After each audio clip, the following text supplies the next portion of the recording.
नमो शेतकरी महासन्मान योजनेचा जो हप्ता आहे तो जमा करण्याकरता आपण कार्यक्रम केला आणि एका क्लिकवर हे पैसे आता जमा झालेले आहेत. नमो शेतकरीचा 7वा हप्ता आला, पण 8व्या हप्त्यासाठी प्रतीक्षा का? राज्य सरकारची महत्त्वाकांक्षी योजना नमो शेतकरी महासन्मान योजना सध्या चर्चेत आहे. मात्र शेतकऱ्यांच्या खात्यात 7वा हप्ता जमा झाला असला तरी आता 8वा हप्ता कधी येणार असा प्रश्न शेतकरी विचारत आहे. जिल्ह्यात एकूण 70,358 एकल महिलांची नोंद. योजनाचा लाभ देणार कोण? एकल महिलांचे प्रश्न आले ऐरणीवर. सर्वेक्षण झाले, मात्र मदत कधी मिळणार? एकल महिलांचा वाढला संताप. जालना जिल्ह्यातील एकल महिलांसाठी विविध प्रकारच्या योजना, मात्र विविध प्रकारच्या योजनांपासून महिला राहिल्या वंचित.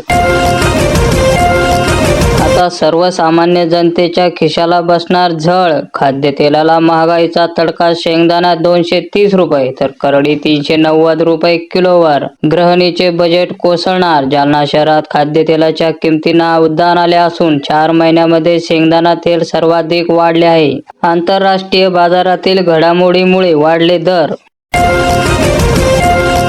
ना बोनस ना चुकारे, शेतकऱ्यांची आर्थिक कोंडी सुटणार कशी? रब्बी हंगामात सावकाराच्या दारात उभी राहण्याची आली शेतकऱ्यावर वेळ. शेतकऱ्यांचे यावर्षी अर्थचक्र थांबले.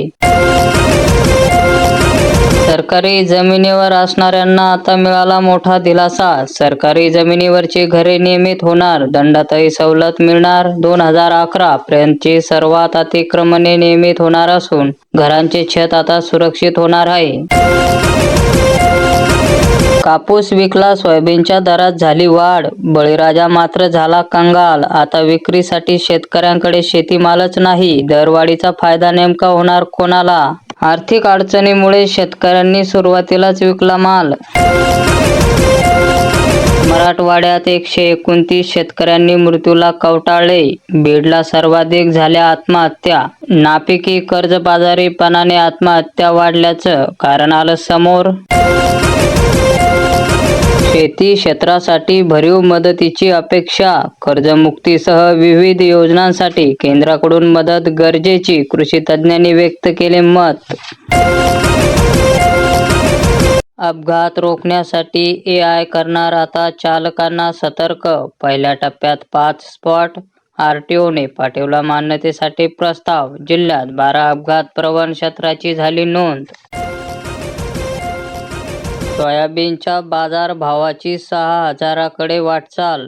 भाववाढीची आशा सोडून विक्री केलेल्या शेतकऱ्यांना लागली चुटपुट. लातूर बाजारपेठेत मंगळवारी सोयाबीनला 5,700 रुपये मिळाला दर. जल जीवनाचा 10% निधी किती ग्रामपंचायतींना दिला? जल जीवन मिशन निधीची टंचाई. 262 कंत्राटदार सापडले अडचणीत.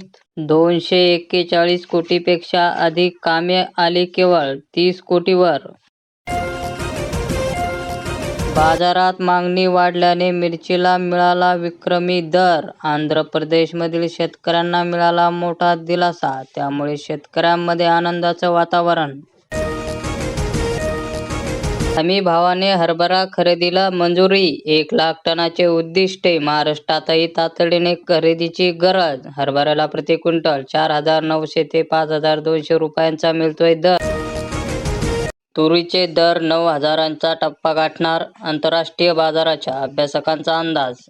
देशात तुरीचे घटलेले उत्पादन आणि हमी भावाने खरेदीचा आधार मिळाल्यामुळे तुरीच्या भावात चांगली तेजी आली असून सध्या तुरीला 8,500 रुपयांपर्यंतचे दर मिळत आहे. तूर यंदा 9,000 टप्पा गाठू शकते असा अंदाज बाजारातील अभ्यासकांनी केला आहे. राज्याने अन्न सुरक्षा गमावली. फ्रॉम उपजीविका अहवालातील निष्कर्ष. शेतकऱ्यांना वर्षाला 16,000 कोटींचा बसला फटका. 15 वर्षांनंतर आता होणार जनगणना. प्रशासनाकडून तयारी सुरू. कोरोना आणि इतर प्रशासकीय कारणामुळे लांबणीवर पडलेली देशाची जनगणना आता तब्बल 15 वर्षांनंतर प्रत्यक्षात होणार सुरू. येत्या 1 एप्रिलपासून या जनगणनेच्या पहिल्या टप्प्याला सुरुवात होणार असून प्रशासनाने याची जय्यत तयारी सुरू केली आहे. प्रत्येकाच्या घरी जाऊन 33 प्रश्न विचारण्यात येतील. यामध्ये घराची स्थिती, कुटुंबाची माहिती, उपलब्ध सुविधा आणि मालमत्ता यावर दिला जाणार भर. बीड जिल्ह्यातील महिलांनी घेतली मोठी झेप. 88,000 महिला झाल्या लखपती. महिला सक्षमीकरणाच्या बाबतीत बीड जिल्ह्याने एक ऐतिहासिक टप्पा ओलांडला असून उमेद अभियानाच्या माध्यमातून जिल्ह्यातील तब्बल 88,757 महिला आता लखपती दिदी बनल्या आहेत. उमेद योजनेनं ग्रामीण भागातील महिलांना केलं लखपती. शेतकरी कर्जमाफीसाठी आकडेमोड. 1,504 कोटींची पीक कर्ज थकीत. बँकांकडून माहिती संकलन. 1,71,991 शेतकऱ्याकडे पीक कर्जाची राहिली थकबाकी. रेशीम शेतीतून भरघोस उत्पादन, पण बाजारपेठेचा ठरतोय अडथळा. 454 एकरवर तुती लागवड. 9 महिन्यात 31 मेट्रिक टनांचे कोष उत्पादन.